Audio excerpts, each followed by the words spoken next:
film Amélie de Jean-Pierre Jeunet est une délicieuse pâtisserie, une fantaisie légère dans laquelle une héroïne séduisante surmonte une enfance triste et grandit pour apporter de la joie à ceux qui en ont besoin et à elle-même. Vous le voyez et plus tard, quand vous y pensez, vous souriez. Audrey Tautou, une jeune fille au visage frais qui semble connaître un secret et de ne pas pouvoir le garder, joue le rôle-titre en tant que petite fille qui grandit en affamant d'affection.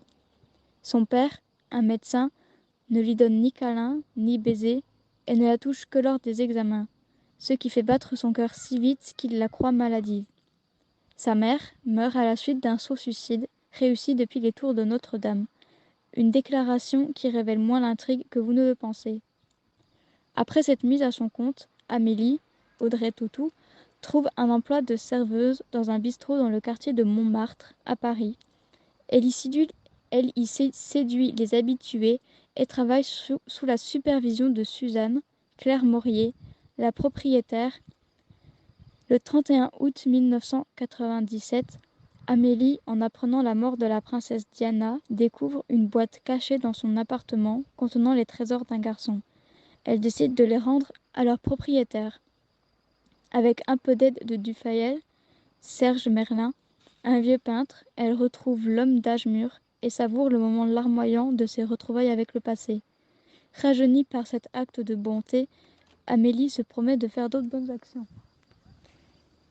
Amélie grandit seule et solitaire, serveuse dans un bistrot du coin, jusqu'au jour où la mort de la princesse Diana change tout. En effet, sous le choc de la nouvelle, Amélie fait tomber un bouchon de bouteille, ce qui détache une pierre dans le mur de son appartement, ce qui l'amène à découvrir cette vieille boîte rouillée dans laquelle le garçon avait amassé ses trésors. Et, en retrouvant l'homme qui était ce garçon, et en lui rendant sa boîte, Amélie trouve le travail de sa vie. Elle va rendre les gens heureux, mais pas à l'ancienne. Elle va donc s'amuser, et m'amuser, en imaginant les stratagèmes les plus extraordinaires pour faire leur bonheur. La gentillesse est parfois considérée comme l'une de ces vertus obsolètes, dépourvues de charisme ou d'influence.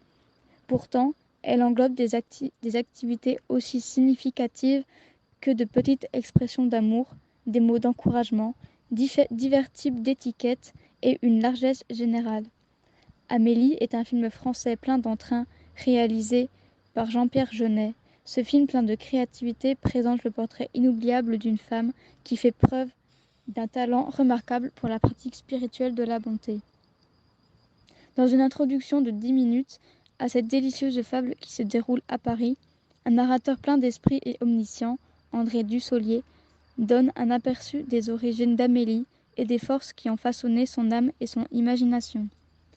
Une naissance extraordinaire, les bouffonneries étranges de son père, un médecin, l'étrange mort accidentelle de sa mère à la cathédrale Notre-Dame, sa scolarité à la maison et le monde secret et enchanté de son enfance.